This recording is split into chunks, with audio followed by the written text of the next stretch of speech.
Welcome back, everybody. Hot mic off and rolling here on this Overreaction Monday.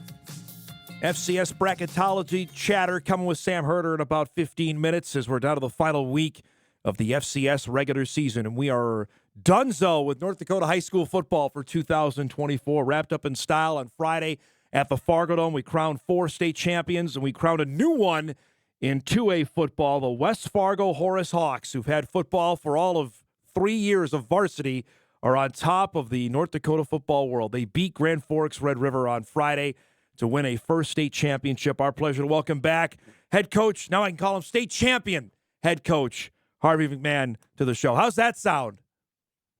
Sounds good. Yeah, I mean it's pretty awesome. I'm still kind of wrapping my head around it for sure. I know you were pretty emotional talking with Sam after the game. Tell me why. There's a lot of people that I think about on this journey from day one back in June in 2020 until now, and I'm so happy for all those people. And there's so many people that sacrificed a lot of things to move forward the athletic department at Horace, and it was I was really happy for so many people. You're one of them that you took a risk. These are jobs that are difficult, starting from the ground up. How much more satisfying did that make Friday for you personally? Yeah, I mean, I'm not trying to make it about myself or anything like that. It's about the kids, but it's about the kids, and I'll just leave it at that. It was really nice for me. It was a leap of faith leaving Fargo South, especially because it was a freshman job right away, and Yeah. you weren't guaranteed, and I just you got to find some belief in yourself and the work ethic, and I believe that I could just work myself to where we are now, and so the kids followed suit, and I'm really happy for those guys. Tell me what was going through your mind the final 30 seconds on the sidelines Friday. Just wow, what a surreal moment. I still cannot really put it into words. Like I said, it's that leap of faith from Fargo South. It's a group of kids that were nervous to come out freshman year.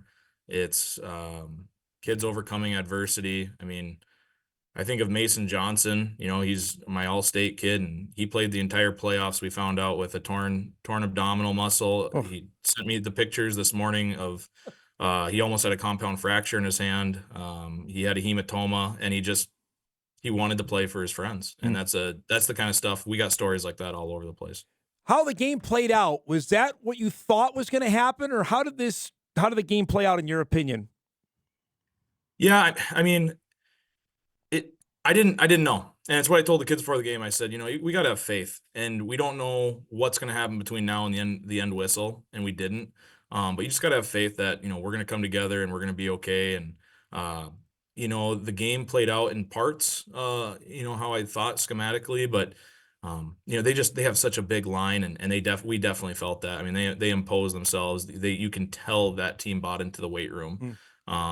And so we knew we just had to stick with it. I thought our defense played lights out, and with the turnovers, and they've been doing that all year. So we weren't surprised that those guys stepped up.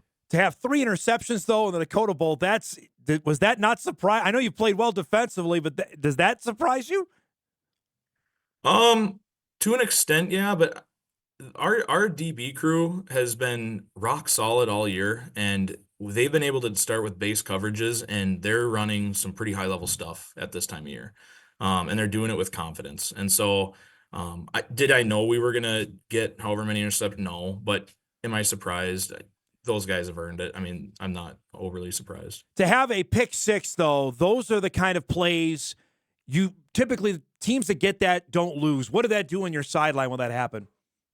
Yeah, it was kind of the same as Ty's first touchdown. It was one of those. It's when you get to the Dakota Bowl and you have a young team like that, it's hard to imagine winning. And I think a lot of teams go through that with sports psychology. It's hard to imagine saying the word state champion. And so having, Ty rip off that early run and then Izzy getting a pick six, that sense of this isn't a dream. This can be a reality if you guys stick together. I think that sense of reality stepped in. Late in the fourth quarter, they finally score. How did that change the mood? Did you get a sense the guys get frazzled at all late in the game?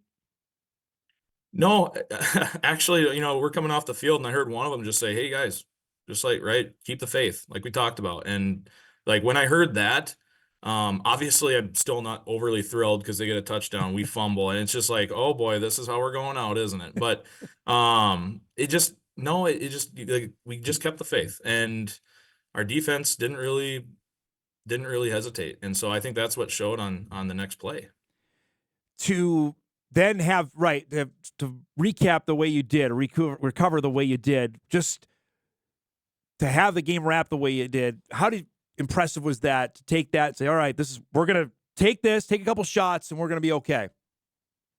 Yeah, and it's because of the testament to these kids. I can't say it enough. I mean, the guy who got the game-sealing interception was the original starting quarterback who, almost lost mobility in his hand when we played at Devil's Lake, and then the next year he tears his ACL and he misses baseball season, and then he just works and he comes back and he gets the game-sealing interception. It's like I talked about Mason, overcoming those Yeah. injuries. And if he would have told me I can't play, I would have said I don't blame you, but he sold out for his friends. And there's just that's the kind of stuff that makes you come back to the huddle and say, okay, we're gonna be fine, because you know what? Even if it did go the other way, which it could have, Red River is a great Yeah. team and Vern did a great job.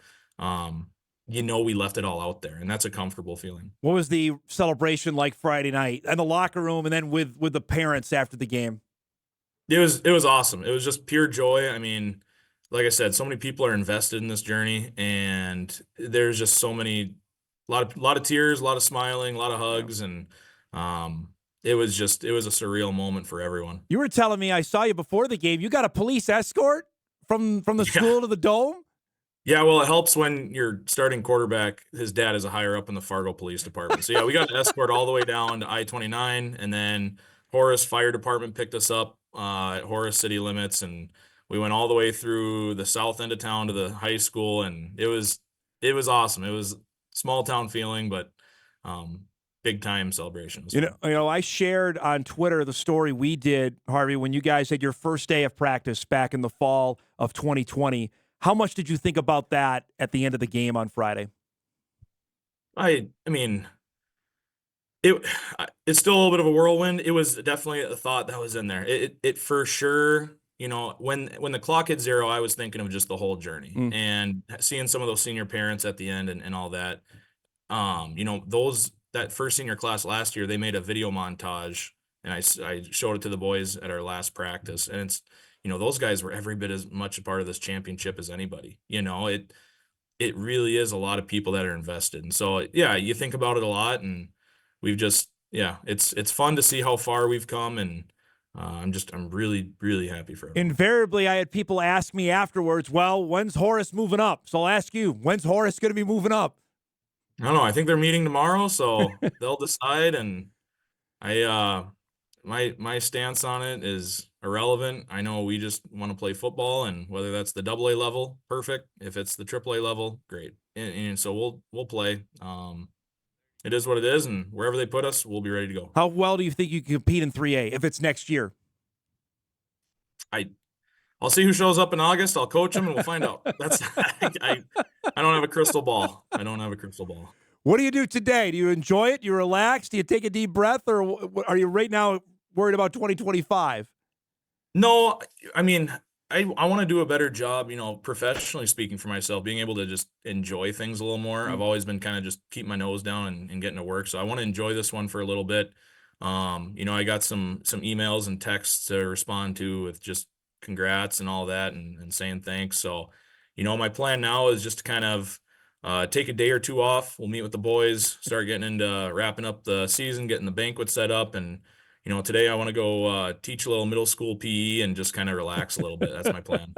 Congratulations on a tremendous season. I know it's been a heck of a ride from starting out at Liberty Middle School to what happened on Friday evening. Thanks so much for the time, bud. Enjoy a little bit of this, all right? We'll talk again soon. Absolutely. Thank you so much. Harvey McMahon, head coach of the state champions from Horace, the Hawks, who beat Grand Forks Red River to win the AA championship in their third year of varsity football. They are Dakota Bowl champs. That's pretty good stuff. We'll take a break. We come back. Sam Herder will join us. We'll chat here in this final week of the FCS regular season. Selection Sunday is 6 days away. Who's going to be the number 1 seed? That and more when Sam joins us. We come back.